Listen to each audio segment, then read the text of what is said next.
In the spring of 1928, a courthouse worker in Pike County filed a paper that listed Ruth Kincaid, age 12, as transferred household worker to a family 30 miles deeper into the mountains.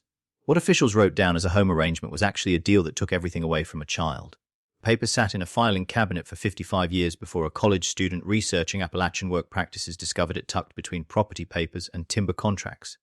The entry, dated April 14, 1928, had 3 signatures. The first belonged to Hiram Spurlock, owner of a remote trading post in the eastern Kentucky mountains. The second came from Edith Spurlock, his wife. The third signature, shaky and uncertain, read simply, "O. Paul Kincaid." Ruth had become a business deal. The Spurlock family ran their trading post in a valley so isolated that neighboring homes measured distance in hours of walking rather than miles. County records showed the Spurlocks had lived there since 1892, when Hiram's grandfather built the post to serve scattered mining camps and timber operations. By 1928, the business had passed to Hiram and Edith, a couple with no children who managed inventory, gave credit to mountain families, and kept careful records of every exchange that crossed their counter. Those records, saved through Historical Society donation in 1976, revealed the true nature of the arrangement. Ruth Kincaid was listed not as adopted daughter or ward, but as household worker obtained through contract. The terms said that she would live with the Spurlock family, do household chores as required, and receive room, clothing, and religious teaching in exchange. Her mother, Opal Poot, would receive quarterly payments of $1.12, plus regular deliveries of flour, salt, kerosene, and other basics from the trading post supplies. 12 every 3 months, the 48 per year. That was the price Opal Poot had placed on her daughter's childhood. The contract had no rules for Ruth's education, no details about the type or length of her work, and no end date. Most tellingly, it included a rule stating that Ruth would take the Spurlock last name for as long as she lived there, and that all letters with her previous family would be handled through the Spurlocks as appropriate. Ruth Kincaid was being erased. Contemporary newspaper reports from the Prestonburg Herald mentioned the Spurlock trading post only twice during this time. The first mention, from November 1927, noted that Hiram Spurlock had purchased a new freight wagon to improve deliveries to isolated homes. The second, dated January 1929, announced that the Spurlocks had welcomed a young helper to help manage the expanding household operations. No name was given. No age was mentioned. Ruth had already become invisible in the public record, reduced to an unnamed helper in someone else's story. But Ruth Kincaid remembered in diaries discovered after her death in 1983. She wrote with painful clarity about the spring morning when her mother told her to pack her belongings. She remembered the wagon ride into deeper mountains, watching her home disappear behind ridge lines. She remembered arriving at the Spurlock place and understanding with the terrible wisdom children possess that she was not a guest or even a servant. She was property her mother had sold. Blackberry Hollow earned its name from the thick bushes of wild berries that covered the narrow valley bottom each summer. The Kincaid family had worked 47 acres there since 1893, when Ruth's grandfather claimed the land through a timber company settlement. By 1926, when Ruth turned 10, the homestead consisted of a 2-room cabin, a failing vegetable garden, and 3 dairy cows that provided the family's only reliable income. Ruth's father, Daniel Kincaid, worked the coal seam that ran beneath Cooperton Mountain, walking 6 miles each way to reach the mine entrance. Pike County records show he died on September 23, 1926, when a support beam collapsed in shaft number 4. He was 31 years old. The mining company paid his widow $87 in settlement, an amount calculated at roughly 2 months of Daniel's wages. Opal Kincaid suddenly found herself alone with 2 daughters in a hollow that swallowed families whole during lean winters. Ruth's younger sister Ada was only 6 when their father died. County census records from 1930 show Ada still living in Blackberry Hollow, suggesting she remained with Opal throughout the events that would scatter Ruth to the mountains. The difference mattered. When Vernon Poot began courting Opal that October, barely a month after Daniel's burial, he made clear decisions about which children fit his vision for the household. Vern ran a timber crew that worked with lumber companies working the eastern ridges. He owned a 4-mule team, maintained his own sawing equipment, and employed 3 to 5 men depending on the season. By mountain standards, Vernon Poot was prosperous. He was also a widower with 3 sons, ages 14, 12, and 9, who needed a woman to manage the household while Vernon focused on timber operations. The marriage happened on January 7, 1927, in a ceremony witnessed by Vernon's oldest son and the Baptist preacher from Elkhorn. Records show that Vernon moved his 3 boys into the Kincaid cabin that same week, transforming the small dwelling into quarters for 8 people. The arrangement strained immediately. Ruth's diary entries from this time, written years later from memory, describe growing tensions. Vernon's sons received priority for food portions, sleeping space, and their father's attention. Ada, being younger and quieter, adapted by becoming nearly invisible. Ruth, approaching her teenage years and protective of her mother's shrinking resources, found herself in constant conflict with her stepbrothers over territory, chores, and the basic logistics of survival in an overcrowded cabin. By the summer of 1927, Opal was pregnant with twins. The pregnancy complicated everything. Vernon's timber operation required his sons to work the logging sites, but the household still needed tending. Someone had to cook, clean, mind livestock, haul water from the spring, and prepare for the arrival of 2 more mouths to feed. Ruth, at 11, became that someone. But even a hardworking daughter couldn't solve the basic math of poverty. 9 people in 2 rooms. Limited income stretched across too many needs, and when Opal gave birth to twin boys in March 1928, the cabin's population reached 11. Vernon Poot began making suggestions about alternative arrangements. Later testimony from neighbors would reveal that Vernon had been discussing Ruth's situation with Hiram Spurlock since February 1928. The trading post owner needed household help. His wife Edith struggled to manage the store while caring for their twin toddlers. Vernon knew the Spurlocks from timber deals and proposed a solution that would relieve the Kincaid Poot household while providing the Spurlocks with reliable labor. Opal signed the papers 6 weeks after giving birth. Ruth learned of the arrangement 3 days before the wagon came to collect her. The document that made Ruth's transfer official survived because Hiram Spurlock kept copies of every important transaction. Filed under household contracts and labor agreements, the papers took up 3 pages of careful handwriting, each clause designed to make legal what amounted to the purchase of a child. The agreement's language revealed careful construction. Rather than adoption or guardianship, terms that would have triggered county oversight, the document established Ruth as an indentured domestic helper bound to the Spurlock household through mutual benefit arrangement. This wording exploited a gray area in Kentucky law that allowed families to place children in work situations without formal foster care procedures, provided both parties signed willingly and compensation was exchanged. Opal's signature appeared at the bottom of page 3, dated April 14, 1928. The handwriting wavered, suggesting hesitation, or perhaps simply the hand of someone not used to signing legal documents. Beside her mark, a witness signature belonged to Vernon Poot, who thereby confirmed his wife's authority to contract away her daughter's childhood. The payment structure was carefully itemized 12 per quarter, paid at the end of each 3-month period. Monthly deliveries of 20 pounds of flour, 10 pounds of salt pork, 5 pounds of white beans, and 3 gallons of kerosene. Semi-annual provisions of fabric, thread, and other household supplies is determined by the Spurlocks based on available inventory and market conditions, calculated yearly. Opal would receive approximately 48 in cash plus goods valued at perhaps 30 more. For this sum, Ruth would provide unlimited labor, surrender her family name, and give up any claim to childhood freedom. The contract specified no holidays, no limits on working hours, and no requirement that Ruth receive education beyond what the Spurlocks deemed appropriate for their household needs. Most damaging was the communication clause.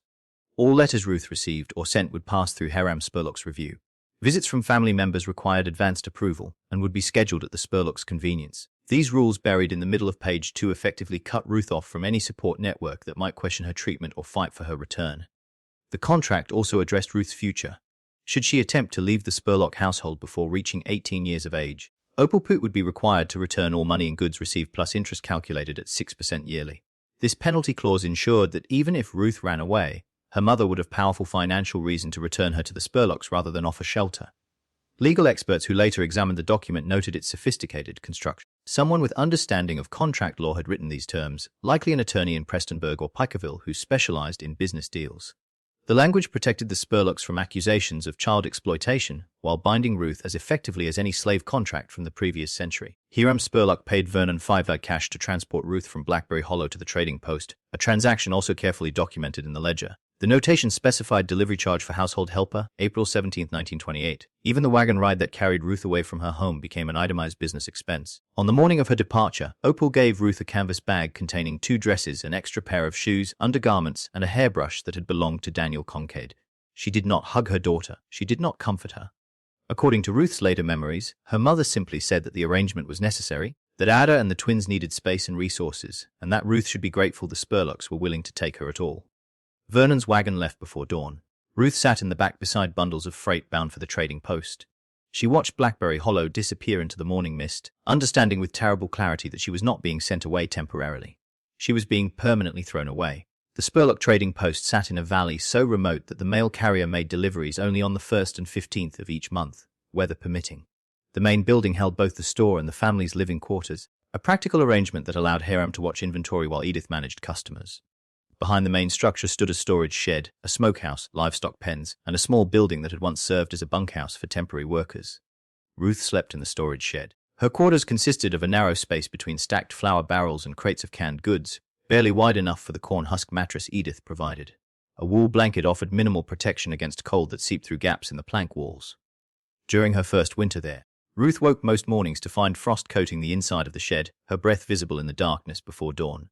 The daily routine began at 4:30 each morning. Ruth hauled water from the spring, a quarter-mile walk down a steep path that became dangerous with ice from November through March. She lit fires in both the cook stove and the heating stove, prepared breakfast for the Spurlock family, fed the chickens and pigs, and milked the 2 dairy cows. Only after these tasks could she eat whatever remained from the family's meal. Edith Spurlock supervised Ruth's work with careful attention to detail. The floors must be swept twice daily. The dish towels must be boiled every Monday. The twin boys, Thomas and James, ages 3 when Ruth arrived, required constant watching because Edith claimed her weak health prevented her from chasing active toddlers. Ruth became their shadow, preventing them from wandering into the storage areas, keeping them entertained during long store hours, and changing soiled clothing while Edith managed the account books. The twins learned quickly that Ruth existed to serve them. They demanded food between meals through tantrums that Ruth was expected to calm without disturbing the store's customers, and reported any perceived slight to their mother. Edith responded to these reports with swift punishment, usually involving withheld meals or additional chores assigned after dark. Hiram Spurlock spoke to Ruth only to give instructions or corrections. He watched her work through silent observation, appearing without warning to inspect the livestock pens or examine the kitchen for cleanliness. His presence carried hidden threat. When Ruth failed to meet his standards, he took away the cost of wasted supplies from Opal's quarterly payment, a practice documented in his careful ledgers where Ruth's mistakes appeared as financial losses. During her first months at the trading post, Ruth tried to write letters to her mother. She created them mentally while hauling water or feeding livestock, then borrowed paper and pencil from the store's supplies when Edith wasn't watching. The letters described her living conditions, her exhaustion, her isolation. She asked when she might visit home. She begged her mother to reconsider the arrangement. Hiram stopped every letter. Ruth discovered this during her 3rd month when she found her own letters in Hiram's desk drawer, unopened and bundled with string. When confronted, Hiram explained calmly that the contract gave him power over all communications. He told Ruth that her mother had specifically requested no letters be forwarded, claiming that backward-looking correspondence caused unnecessary upset for everyone involved. The quarterly payments to Opal continued arriving on schedule. Ruth knew this because Hiram kept the receipts filed prominently where she would see them during her cleaning duties. Each receipt represented proof that her mother knew exactly where Ruth was, understood the terms of her servitude, and chose to accept payment rather than demand her daughter's return. By Ruth's 13th birthday in November 1928, she understood that escape was impossible. The trading post sat too far from any town for a child to reach on foot. The surrounding families all did business with the Spurlocks and would return any runaway immediately.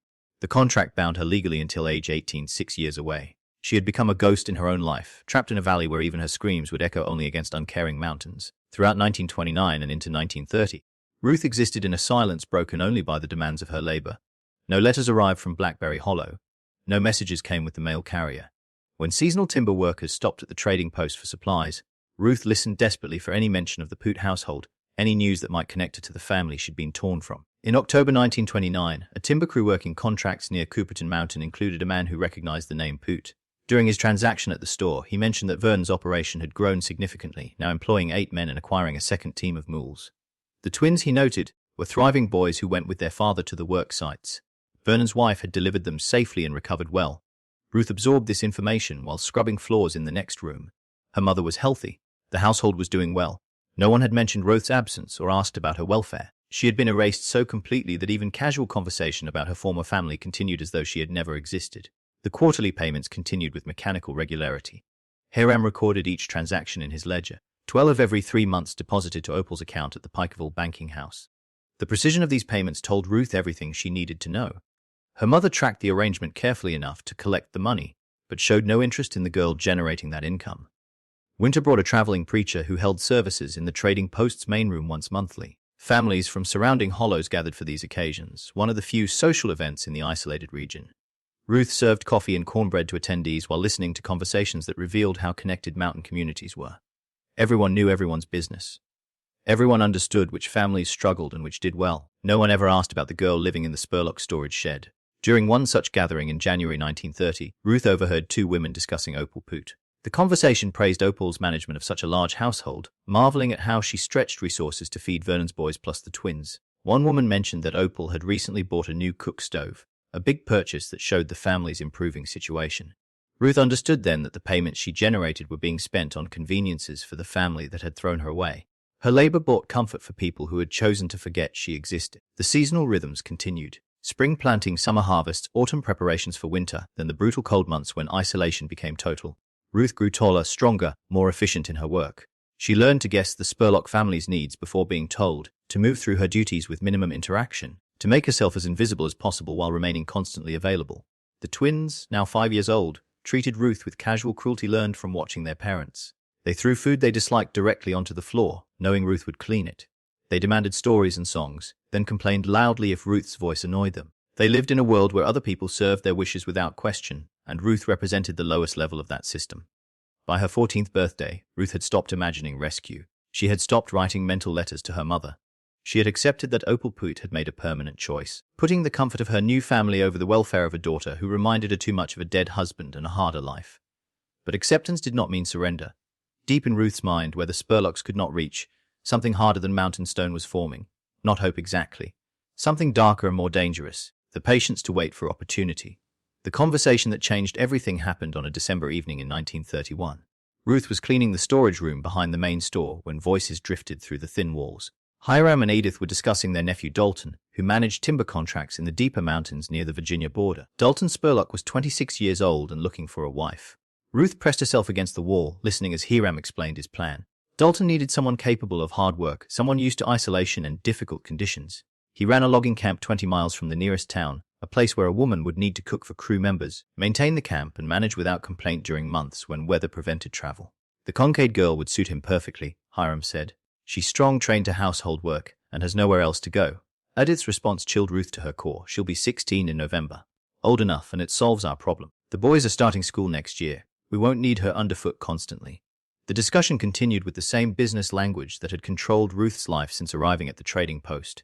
Hiram suggested offering Dalton a reduced bride price since Ruth came with no family dowry and questionable background. Edith suggested that Dalton could take Ruth on trial for 6 months to make sure she met his standards before finalizing any permanent arrangement. They were negotiating Ruth's transfer as though she were livestock being sold to a new owner. Dalton Spurlock visited the trading post 3 weeks later. Ruth watched him from the kitchen while preparing the evening meal. He was a large man, thick through the shoulders from years of timber work, with hands scarred from axe and saw blade. He spoke little, communicating mostly through grunts and nods. When Hiram introduced Ruth as the girl we discussed, Dalton examined her the way he might evaluate a work mule, checking her teeth, testing the strength of her hands, asking about her ability for heavy labor. Ruth kept her eyes down and answered when required. Inside, she calculated distances and possibilities. That night, lying on her mattress in the storage shed, Ruth listened to continued conversation between Hiram and Dalton. The men discussed terms. Dalton would take Ruth in March after winter weather cleared enough for mountain travel. He would pay the Spurlocks $25 for her, a fee that paid them back for 3 years of training and maintenance. Once at the logging camp, Ruth would work as camp cook and eventually as Dalton's wife, having children who would inherit his timber contracts. No one asked Ruth if she agreed to this future. No one suggested she had any choice in the matter. The contract her mother signed in 1928 had made Ruth property that could be transferred between owners according to their needs and negotiations. But Ruth was no longer the frightened 12-year-old who had arrived in a wagon 3 years earlier. She had survived brutal cold, endless labor, and the systematic destruction of her identity. She had learned to move silently, to watch without being noticed, to understand the rhythms and weaknesses of the household that imprisoned her. She had also learned the land. 3 years of hauling water from the spring, feeding livestock in distant pens, and maintaining the property had taught her every path, every shortcut, every route that connected the trading post to the wider world beyond. Hiram kept his cash box in the bottom drawer of his desk, locked with a key he carried on a chain. Edith stored travel supplies in the pantry, including dried meat, hardtack, and preserved fruit meant for emergency supplies. The wagon mules were kept in the barn nearest the main road. Ruth began making plans. She had 4 months before Dalton Spurlock would arrive to claim his purchase. 4 months to prepare for the only choice she had left: escape. Ruth chose February for her escape because winter storms made the mountain roads nearly impossible to travel. Hiram would assume she couldn't survive the journey. That cold and distance would drive her back before she reached anywhere that mattered. That assumption would give her precious hours before they organized pursuit. She prepared with careful planning. Over 3 months, she stole small amounts from Edith's pantry supplies, hiding dried apples, dried beef, and hardtack in a canvas bag beneath her mattress. She took one item at a time, spacing thefts weeks apart so inventory losses would seem like normal spoilage. She also stole a wool blanket from the storage room, replacing it with a worn substitute she found in the rag pile. The knife came from the kitchen, a small blade easy to hide but sharp enough to defend herself if needed. She hid it wrapped in cloth at the bottom of her supply bag. The cache proved more difficult. Hiram kept the lockbox key on his person during waking hours, but at night he hung his pants on a peg beside the bed he shared with Edith. Ruth had watched this routine for 3 years. On the night of February 9, 1932, she waited until the house fell silent, then crept through the darkness into the Spurlock's bedroom. Her hand shook as she lifted the key from Hiram's pants pocket. The metal felt burning cold against her palm. She moved to the main room, unlocked the cash box, and removed 3 $1 bills from inside. She considered taking more but knew that larger losses would trigger immediate alarm. $3 might be dismissed as a counting error. More would guarantee swift pursuit. She locked the box, returned the key, and went back to the storage shed. Sleep was impossible. She lay on her mattress listening to her own heartbeat, knowing that dawn would bring either freedom or punishment beyond anything she'd yet experienced. The ice storm hit before sunrise, exactly as the weather pattern she'd studied for 3 years had suggested it might. Freezing rain coated every surface with dangerous ice, the sound of breaking branches echoing through the valley. Hiram would not check his trap lines in such conditions. The family would stay indoors, focused on keeping fires burning and avoiding injury from falling ice. Ruth dressed in every piece of clothing she owned, layering her 2 dresses over wool stockings and undergarments. She wrapped the blanket around her shoulders, tucked the supply bag under her arm, and slipped from the storage shed while the family ate breakfast. The railroad town of Prestonburg lay 40 miles northeast. Ruth had memorized the route from conversations overheard in the trading post, piecing together landmarks and distances mentioned by travelers. She would follow the main wagon road until it met with the creek path, then track the creek northeast toward lower areas where settlements became more frequent. The ice made walking dangerous. Within an hour, Ruth's feet were numb despite her shoes. Her hands were raw from catching herself during falls. The cold went through her layers of clothing, settling into her bones with brutal force. She focused on putting distance between herself and the trading post, counting steps to measure progress when landmarks disappeared into freezing fog.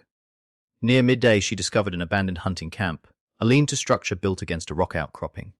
She sheltered there long enough to eat a handful of dried apples and rest her burning legs. The temptation to stay was overwhelming, but she knew that stopping meant freezing. Movement created the only warmth she could make. By nightfall, she had covered perhaps 12 miles. She found another shelter, this time a hollow beneath a fallen oak, and dug into the space with her blanket wrapped tight. The temperature dropped harshly after dark. Ruth pressed herself against the frozen earth and tried not to think about the miles still ahead. On the second day, her supplies ran dangerously low. On the third, she met a traveling preacher driving a wagon toward Prestonburg. He asked no questions, simply motioned for her to climb aboard. Ruth had escaped. The preacher left Ruth at the edge of Prestonburg without asking her name or destination. She stood on the muddy street watching his wagon disappear, then walked toward the center of town with no plan beyond finding work and staying invisible. Prestonburg in 1932 was a railroad town of approximately 3,000 people, large enough to offer anonymity but small enough that a ragged 15-year-old girl attracted attention. Ruth kept her head down, moving through alleys and side streets until she found the business district where boarding houses advertised rooms for rent. The third place she approached had a painted sign reading Dunaway House, clean rooms, respectable lodgers. The building stood 3 stories tall, freshly whitewashed with window boxes that would hold flowers come spring. Ruth hesitated at the entrance, aware of her filthy clothing and desperate appearance, then knocked before courage failed her. The woman who answered was perhaps 40 years old, dressed in practical work clothes with grey threading through her dark hair. She examined Ruth with smart but not unkind eyes, taking in the layered dresses, the mud-caked shoes, the exhaustion that made Ruth sway where she stood. "You running from something or toward something?"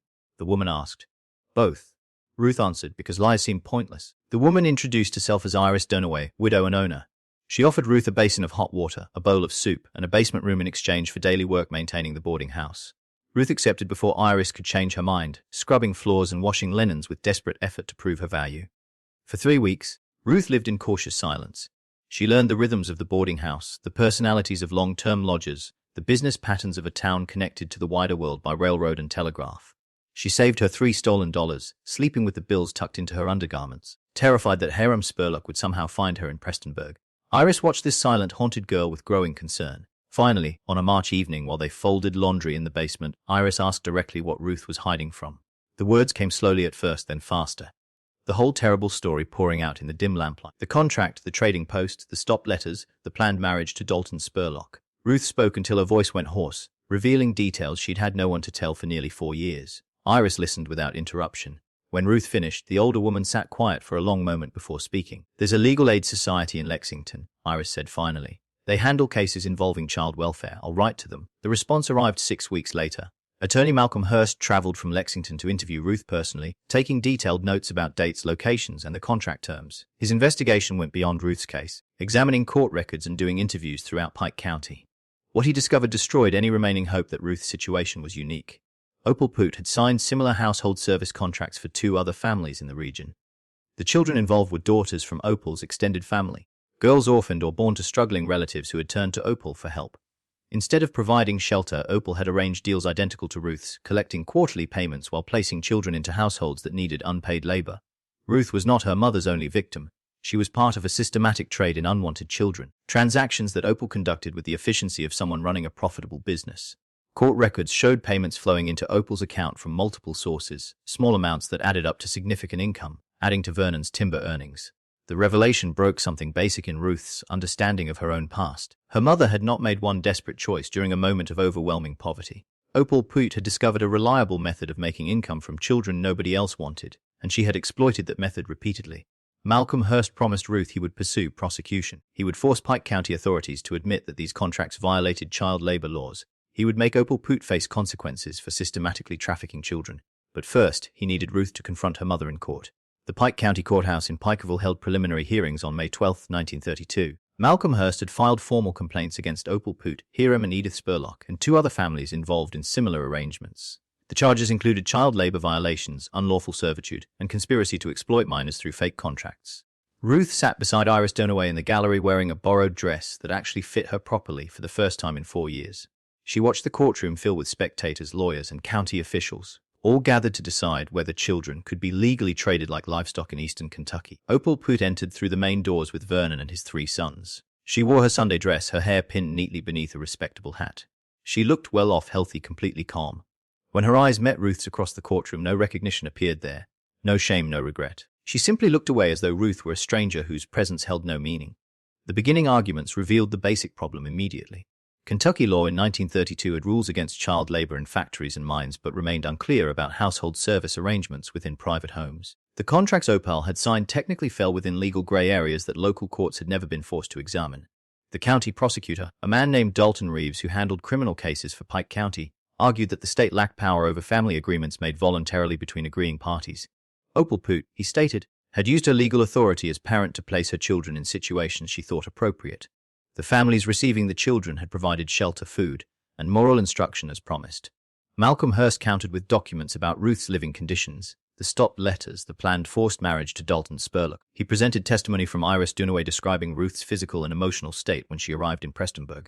He argued that the contracts represented human trafficking disguised as household placement. The judge, a 60-year-old named Thomas Caldwell, who had led Pike County Court since 1918, listened with visible discomfort. When testimony ended, he called for a brief break before delivering his beginning ruling. Ruth was called to the judge's chambers along with Malcolm Hearst and the prosecutor. Opal Poot was brought in separately. For the first time in 4 years, Ruth stood face to face with her mother in a space small enough that neither could avoid the other's presence. Judge Caldwell asked Opal directly whether she understood the conditions under which Ruth had lived at the Spurlock trading post. Opal's response was delivered without emotion or hesitation. "I done what needed doing to feed the living children under my roof," she said. Ruth was old enough to work. The Spurlocks needed help. The arrangement suited everyone involved. "Your daughter was 12 years old," Malcolm Hearst said. "She was fed and sheltered," Opal replied. "That's more than some children get." The judge asked Ruth if she had been physically harmed or beaten during her time with the Spurlocks. Ruth answered honestly that she had not been hit, though she described the cold storage shed, the endless labor, the isolation. "Sounds like farm life to me," Opal said. "Ain't nothing Ruth experienced that every mountain child don't face." Judge Caldwell delivered his ruling that afternoon. The contracts, while morally questionable, did not break specific laws under Kentucky law as written. The families involved had technically provided the care promised in the agreements. Most critically, the matter involved private family arrangements that fell outside clear county power. The case was dismissed. Malcolm Hearst filed immediate appeals, but the legal battle would take years to work through higher courts. Meanwhile, Opal Poot walked from the courthouse a free woman, her quarterly payments from the Spurlocks protected by the same contract that had enslaved Ruth. Outside on the courthouse steps, Ruth watched her mother climb into Vernon's wagon. Opal never looked back. She simply took her seat beside her husband and rode away toward Blackberry Hollow, returning to the life she had built with money earned by selling her daughter. Ruth understood then that justice was a luxury given only to those whose suffering could be neatly organized within existing laws. For children like her, trapped in arrangements that technically provided food and shelter while destroying everything else, the legal system offered no protection. She would have to build her own life from nothing, carrying the knowledge that the woman who gave her birth had valued her at 12 per quarter and felt no shame in that calculation.